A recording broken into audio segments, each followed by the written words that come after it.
Let's go back to politics now. More than 70 rallies, all aimed to save health care, are happening today nationwide, led by Senator Bernie Sanders and some Democratic members of Congress. Participants are calling for Washington to preserve the Affordable Care Act, Medicaid, and Planned Parenthood funding. And yesterday, hundreds rallied in D.C. to call for the protection of Americans' civil rights under the incoming Trump administration. Let's listen to a moment from former Ohio State Senator Nina Turner. We have been here before. Now the only difference is we got some company, Rev. We got our gay, lesbian sisters and brothers with us this time. We got our Hispanic, Asian, Native American sisters and brothers with us this time. I think Dr. Reverend Martin Luther King said we may not have gotten here on the same ship, but we are in the same boat right now. And joining me now, that lady, former Ohio State Senator Nina Turner. She's an MSNBC political analyst.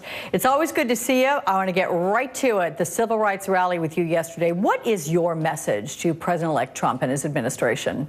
Well, thanks for that, Alex. And I certainly want to thank Reverend Al Sharpton for leading that march. Sometimes you got to remind the folks that it may look bleak, but opportunities still abound. And the message to President-elect is that he should hold true to his campaign promises, Alex. And I know that a lot of people are disappointed, but he won. He won the Electoral College, and he is going to be sworn in as our president. But he made certain promises on that campaign trail. He said that he promised to protect Social Security and Medicare. He promised to help the working poor and the working class in this country. And there are millions of people who are depending on him to do just that. He can get it done. He must resist not doing those things. And if he does not do what he promised, he has to be held accountable. But I am holding out some hope that he will do. But Nina, do you think you have to have these rallies in large part because despite his promises, there's been so much campaign rhetoric out there that people have trouble distinguishing between what he says on one level and what he says on another?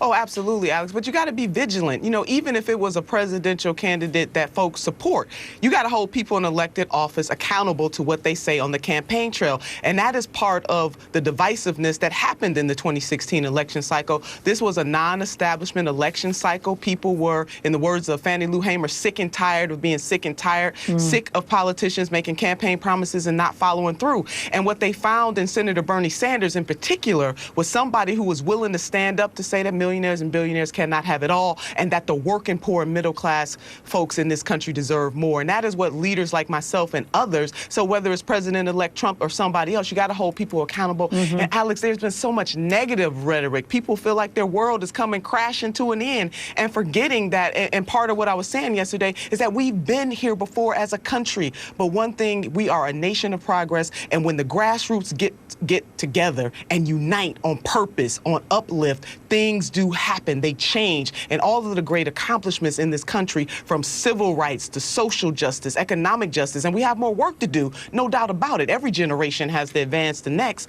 but we get it done, and we get it done together. So yes, we have to continue to get out there to let folks know the world is not coming to an end. Well, I certainly do applaud your passion as you go about doing this, Nina. But I want to turn now to the rallies that are aimed today, and in part to protect Obamacare. The wheels of repealing Obamacare, as you know, they're already set in motion with all those votes in Congress to begin the legislation to do that. Do you think it's too late to save Obamacare as we know it?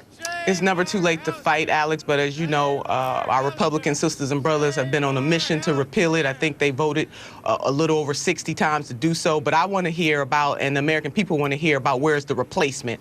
Because they're going to knock off millions of people, about 30 million people if you include the Medicaid expansion, off of the health care rolls, and it doesn't make sense that you would do that. And this is not a Republican issue or a Democratic issue. People's health, that is their wealth. That is the most important thing that they have. And to be that insensitive and to be the so-called party of family values, where's the value in the lives of folks? And many of them are going to celebrate Martin Luther King, the Reverend Dr. Martin Luther King Day, Alex. But one of the things Dr. King said about health care, he said of all the injustices in this country, one of the most inhumane is is the fact that we don't provide high quality health care. He didn't say high quality, but the fact that we don't have health care for all in this country. And so we need to think about what the Reverend Dr. Martin Luther King Jr. said. And I would hope that the Republicans would not repeal Obamacare without having a robust replacement so that millions of people in this country from all walks of life, if they don't have their health, they can't work, they can't go to school, they can't take care of their families. It's just wrong, Alex. It doesn't matter what party you affiliate with at all. Let's talk about what's happening just a few days from now, the inauguration. What kind of message do you think he needs to deliver during the speech to begin this process of unifying and building trust among those who are concerned about losing protections under his administration? That he not only hears the cries of the people, both those who voted for him and those who did not, but that he is going to use the power of that office to not only heal and uplift, but to change this country. I mean, he promised to put trillions of dollars worth of investment in infrastructure. God knows we need that, and that would put millions of Americans back to work. Again, he promised to protect Social Security and Medicare. So he is going to have to get over all of this, the divisiveness that went on in 2016. When he is sworn in, he will have the power, and how he leverages that power is how he is ultimately going to be judged. All right, my friend, former Ohio State Senator Nina Turner, always good to talk with you. Thanks, Nina, so much. Thanks, Alex. Stand up for us. It's a hashtag, it's a video, it's a call on Congress to make Donald Trump do the right thing. But what difference will it make?